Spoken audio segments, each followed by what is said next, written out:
COVID-19 en Argentina, más de 8.200 casos en una sola jornada, algunas provincias que empiezan a tener problemas más serios, con Jujuy a la cabeza, la provincia de Buenos Aires con más de 5.000 contagios en una sola jornada, y obviamente esto merece un análisis a través de los doctores, que son los que saben. Preséntenlo usted, doctor Capulla. ¿Qué tal? Estamos con el doctor Eduardo López, que es jefe del Departamento de Medicina del Hospital de Niños Ricardo Gutiérrez, además asesor presidencial en esta pandemia. ¿Cómo estás, Eduardo? Muy buenos días. Buen día, doctor. Muy buen día, ¿qué tal? ¿Cómo les va? Bien. Gracias por estar con nosotros hoy. No, bueno, por favor. Ahí comentaba Guillermo Favale acerca de los números. ¿Qué impresión te merecen estos números que, sin duda, son impactantes, son cifras récord en cantidad de infectados? Y sin duda esto nos genera una preocupación a la población en general. ¿Qué se dice, o sea, qué pensás vos desde el punto de vista epidemiológico? ¿Dónde estamos parados en este momento? Bueno, estamos en un momento dado donde el virus está circulando no solo ya en el AMBA, sino se ha extendido a varias provincias con un aumento importante del número de casos. Para que tengas una idea, Guillermo, estamos en este momento 25 al 30% de los casos son del interior del país. Esto habla bien a las claras de la cantidad de casos que se están desarrollando en el interior del país.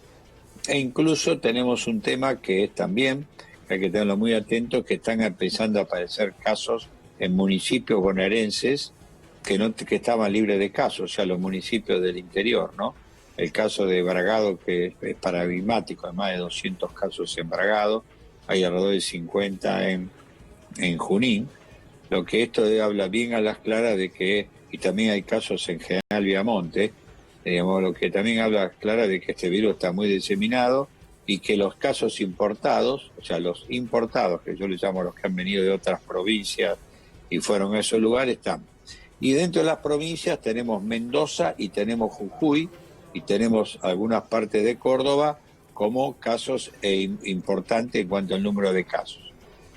Por suerte, en la mayoría de las provincias, salvo Jujuy, el sistema de salud está tenso, pero no está colapsado. Jujuy está trabajando al máximo y necesita áreas de terapia intensiva porque hay que preparar esto por las dudas. Ahora, también es evidente que en la ciudad de Buenos Aires el número de casos está mesetado, diríamos, con una tendencia a la baja, y el conurbano bonaerense parece que el número no se ha despolarizado. Muchos de los números altos de provincia de Buenos Aires está dado por circuitos de casos en municipios del interior de la provincia, Así que ahí hay que mirarlo. Ahora, y no se autocuida, diríamos especialmente los jóvenes, con respecto a esto, creo que vamos a estar en problemas. Nosotros necesitamos una comunicación muy segmentaria para explicar a los jóvenes que ellos pueden hacer una enfermedad benigna, pero pueden transmitir la enfermedad a los padres y a sus abuelos o a sus tíos mayores, con lo cual ahí la enfermedad es un poco más grave. Entonces tenemos que entre todos cooperarnos con responsabilidad social, ¿no?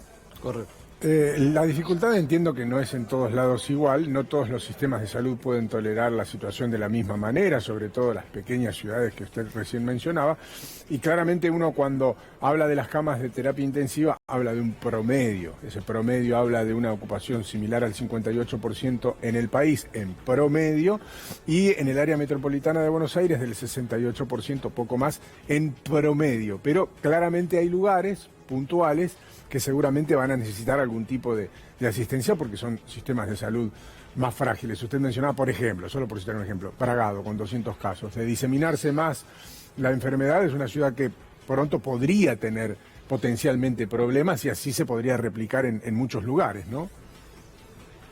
A ver, primero la clave es qué magnitud hay de enfermedad benigna, ¿no? Esto es muy importante. La mayoría de esta enfermedad, 80-85% de los casos, es una enfermedad benigna. Entonces, si impacta sobre las franjas etarias de enfermedad benigna o individuos sin comorbilidades, el sistema está menos tenso que si afecta a adultos mayores, ¿no? El segundo punto es cómo está armado la regionalización.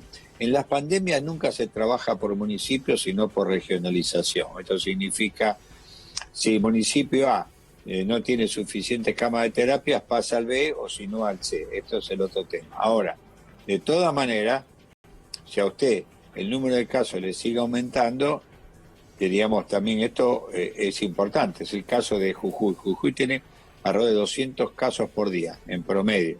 Es una cifra alta esto para una provincia chica, y ya tiene más de 5.000 casos, con lo cual inexorablemente su sistema de atención, por más bueno que sea, diríamos está tenso, porque jamás iba a imaginar usted no puede que un sistema iba a recibir 5.000 casos en 4 semanas, ¿no?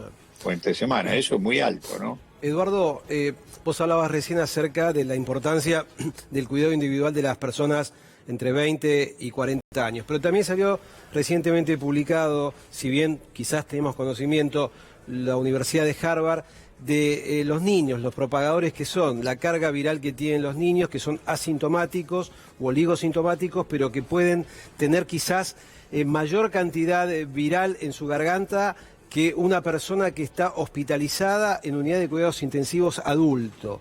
¿Qué implicancia tiene esto con la apertura de los colegios? ¿Cómo lo ves esto? ¿Algo muy complejo que el niño sea tan propagador de esto? Bueno, esto es interesante porque esto es otra de las clásicas controversias que el COVID-19 y la pandemia ha instalado. Hace 2 semanas atrás, creo, salió un artículo en el Pediatri, que es una revista de enorme prestigio en pediatría, diciendo que no le echen la culpa a los niños, ¿no? Más o menos así. En el cual lo que se ha visto es que el niño en general es un propagador, pero no es del gran propagador como ocurre en gripe, ¿está bien? En gripe, el gran reservorio del virus de la gripe y el que lo desparrama, por decir así, para que entienda la gente, es el niño de edad escolar. Ahora salió este artículo, publicado en una revista de menor prestigio, ¿no? Diciendo que los chicos pueden eliminar alta carga viral.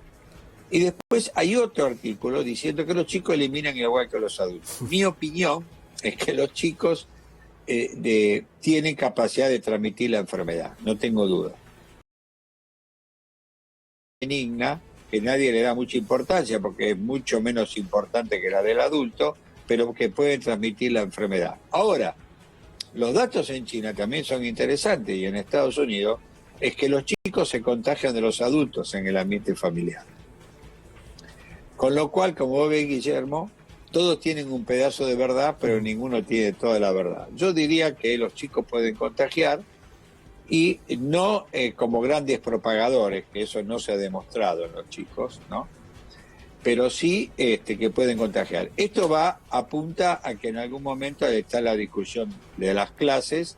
Las clases en todos los países del mundo se empezaron a plantear aberturas parciales, aún en Nueva Zelanda, cuando la curva estaba en franco descenso, la curva estaba en muy franco descenso, y lo otro que uno tiene que ver es cómo impacta en el transporte.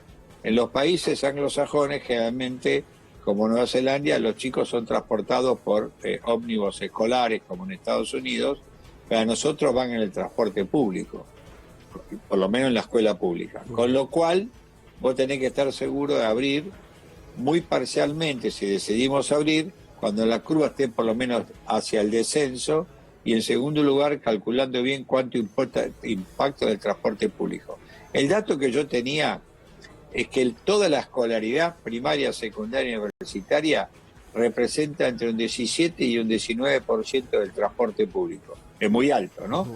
O sea, uno de cada cinco personas que viajan son escolares en alguno de los niveles, ¿no? Por lo tanto, hay que hacerlo de a poco, hay que hacerlo en burbujas. La buena noticia es que hay 3 provincias que ya iniciaron las clases y empezaron, como es lógico, de las áreas rurales a áreas semirurales y finalmente a las urbanas. Porque en las áreas rurales el virus circula muy poco, dado que este es un virus de metrópoli, ¿no? Y tiene la dificultad, recién escuchaba todos los detalles, algunos contradictorios, algunos coincidentes, de que se propaga una gran velocidad, que no hay experiencia, que la experiencia se hace sobre la marcha, por eso es difícil también hacer algunos cálculos, estimo, por más buen científico que uno sea. Ahora, Doctor, usted mismo mencionó el pico, la curva, de tanto se ha hablado de ambas cosas, del pico y la curva, de cierta meseta ahora en la ciudad de Buenos Aires, que se queda alrededor de los 1000 casos desde hace varias semanas ya. Pero, ¿dónde estamos parados? ¿Alguien puede saber realmente dónde estamos parados o hay que seguir cursando la situación hasta saber esta realidad? El área más sólida en cuanto a ver dónde estamos parados probablemente se acaba, la ciudad de Buenos Aires, ¿no? La ciudad de Buenos Aires tuvo un brote muy importante vinculado a los barrios populares, ¿no? Donde el virus se diseminó muy rápido, donde el hacinamiento falleció, y no quedó que un 40 y pico por ciento, al 50% de los convivientes de esas áreas, de los que vivían en esas áreas, bien, tuvieron contacto con el virus, que es lo que los médicos conocemos con el nombre de cero prevalencia positiva, que fue entre un 43 al 50% de los casos. La curva de la Ciudad de Buenos Aires parece que está mesetada con tendencia a la baja. Ya llevamos varios días de esto. Ese es un dato que es clave. En el interior del país, yo creo que hay provincia que volvió a circular el virus, con lo cual esto no sabemos cuándo va a parar. Creo que hay acciones en Santa Fe para tratar de bloquear y hacer cuarentenas estrictas por corto tiempo, que es una herramienta que también se utiliza en Europa.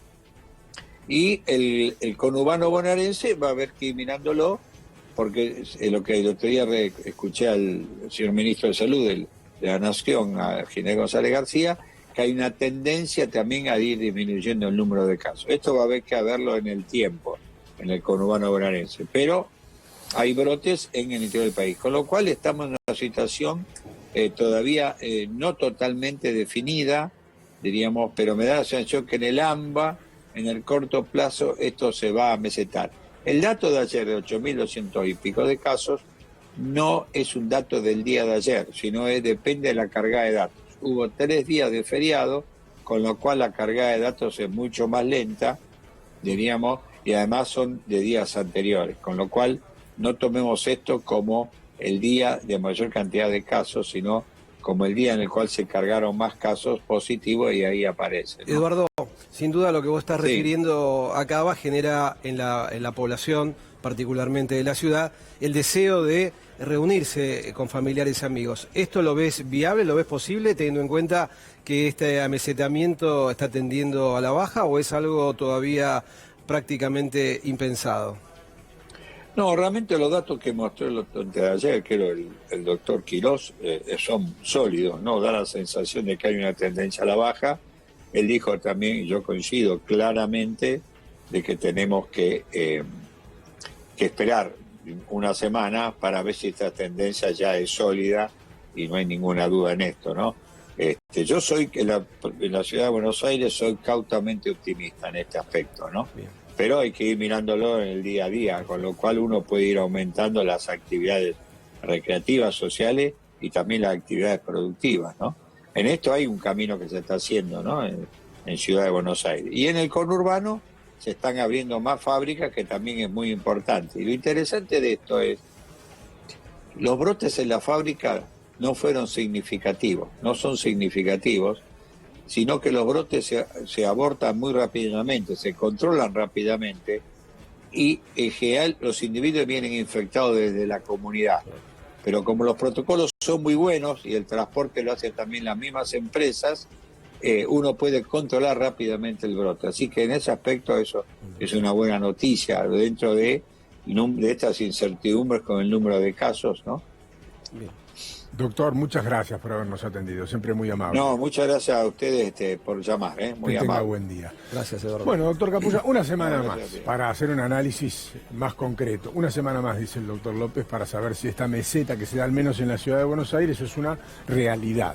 Es muy importante lo que dice. Ahora, bueno, mientras tanto, tenemos allá adelante la posibilidad de una vacuna. Entre eso y donde estamos ahora, tenemos los tratamientos instaurados que, él lo dijo, no hay verdades absolutas todavía, por ejemplo, con respecto al plasma de pacientes convalecientes, todavía no está demostrado la eficacia 100% certera, pero sí es una herramienta que hoy nos puede servir. La economía lentamente empieza a ponerse en marcha, que es la preocupación de muchos, lógica preocupación de muchos. El mundo va aprendiendo un poco más de protocolos como para convivir con el virus mientras esperamos que llegue la dichosa vacuna, que parece, al menos en lo teórico,